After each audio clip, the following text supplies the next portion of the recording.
Time for another Get It Done update in the Debugging Dan podcast. So, this is episode 24 of the podcast, and it's the seventh Get It Done update. The past week or 2 weeks, I've been working on lots of stuff, and I'm going to reflect on the past, and then I'm going to tell you what I'm going to do for the next 2 weeks for getting it done. Let's get started.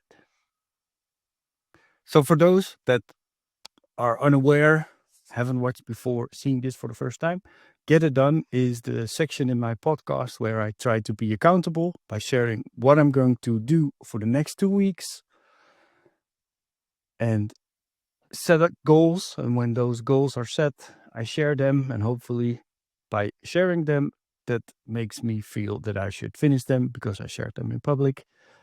Regardless of how many people are watching this, I should finish them. So what I did 2 weeks ago is I set 4 goals. 4. I want to get Dan cuts, my video editing. No, not really video editing, but getting videos ready for social platform, ready for dog fooding. I want to make a strategy or a schedule for sharing on social.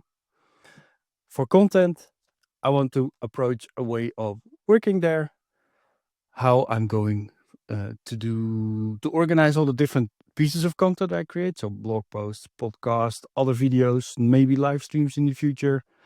And the fourth item was updating my blog.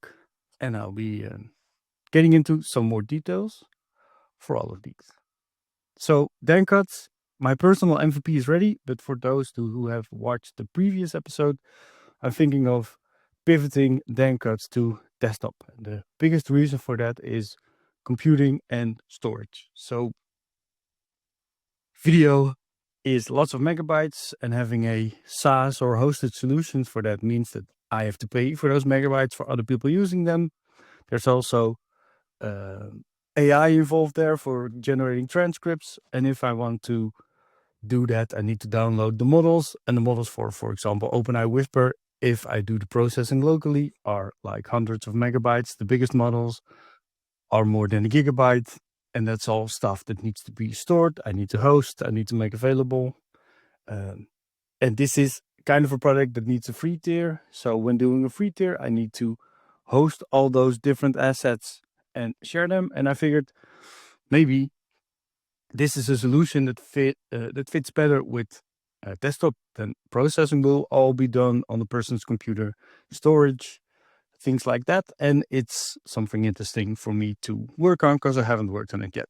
If you're interested in knowing more, check out the previous episode 23. For social sharing, I wanted to create a calendar or a schedule for me so that I can look at the end of the day, I can look at this and say for myself, okay, what do I need to do? So what I do, I wrote it out. I create the podcast on Sunday. That's when I record. That's when I publish it. Together with the podcast, I often record a social teaser summarizing what I'm discussing in the podcast and hopefully bringing people to watch it. On Sunday, I publish the podcast together with that teaser as a reel, a short on YouTube, Instagram, Threads, Blue Sky, X, all those social networks. And then what I'm currently not yet doing, but what I want to start with, that on Tuesday and Thursday, I take a snippet out of the podcast episode. So I still need to figure out how to do that. I might give the transcript to AI, ask AI, hey, can you perhaps highlight some interesting parts of the video based on this transcript? Check out those parts of the video and then cut them. Use Dan cuts to then create the video and share it on social again as a short, as a reel. And besides that, I want to be able to easier create and publish content. So I kind of forgot that what I also created Dan cuts for. So what I in theory want to be able to do is I want to record a voice message on my phone, for example, saying, hey, this is annoying me, or I just worked with this new feature on Next.js and I'm really happy with it. that by recording the voice note, there's already a lot of preparation work done for publishing it, so that it becomes a lot easier and a lot less work for me to publish it, because I'm still combining this with a full-time job. I need to do this on the sideline. It's a hobby. It's fun, but that means that I benefit from making it more efficient. So what I skipped here, and for those that are listening to the podcast, I skipped content because I haven't figured that out yet. So that's something that I have on the list for the future. I have worked on debuggingdan.com, and the interesting thing is the get it done section worked. So I was working on DanCuts until Thursday or something like that, still tweaking, still doing some stuff. And then I was looking at my calendar and I thought, wait, I need to record a get it done, but I haven't done anything yet on the blog yet. So let's work on that. So my current blog, debuggingdan.com, is based on an internal project that I have, Notion blog, where I just create a blog post in Notion, and there's a web app that generates a blog from that. And what I'm currently doing is I am re-implementing it in Next.js. I just now read the podcast RSS file and I enhance that with YouTube video information, for example, so that I can, on the detail page, I can show the video link. I also do something with the transcripts, and I just noticed that there's a 3 somewhere in the screen. I'm going to check where that's coming from. I'm back.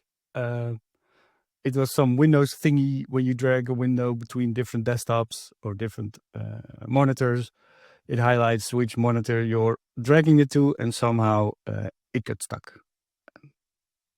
I missed that. Apologies.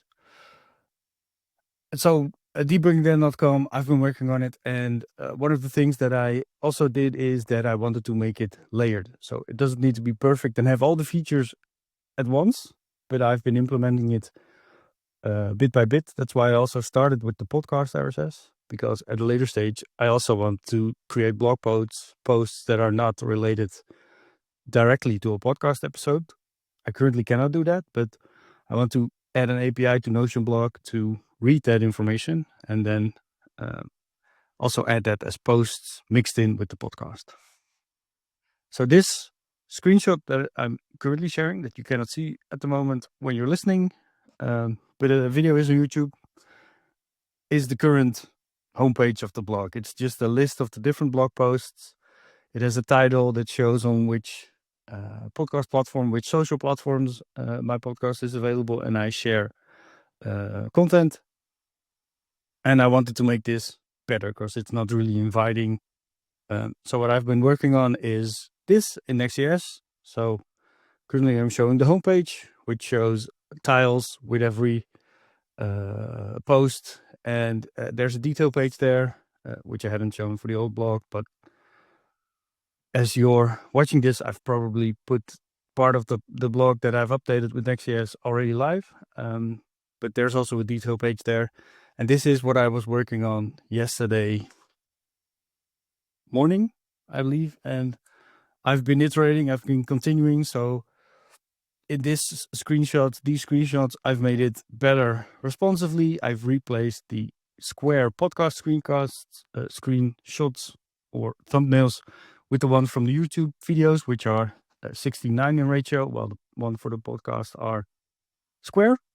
So this is more pleasant to look at. I've added the sidebar with links to social, which isn't that visible on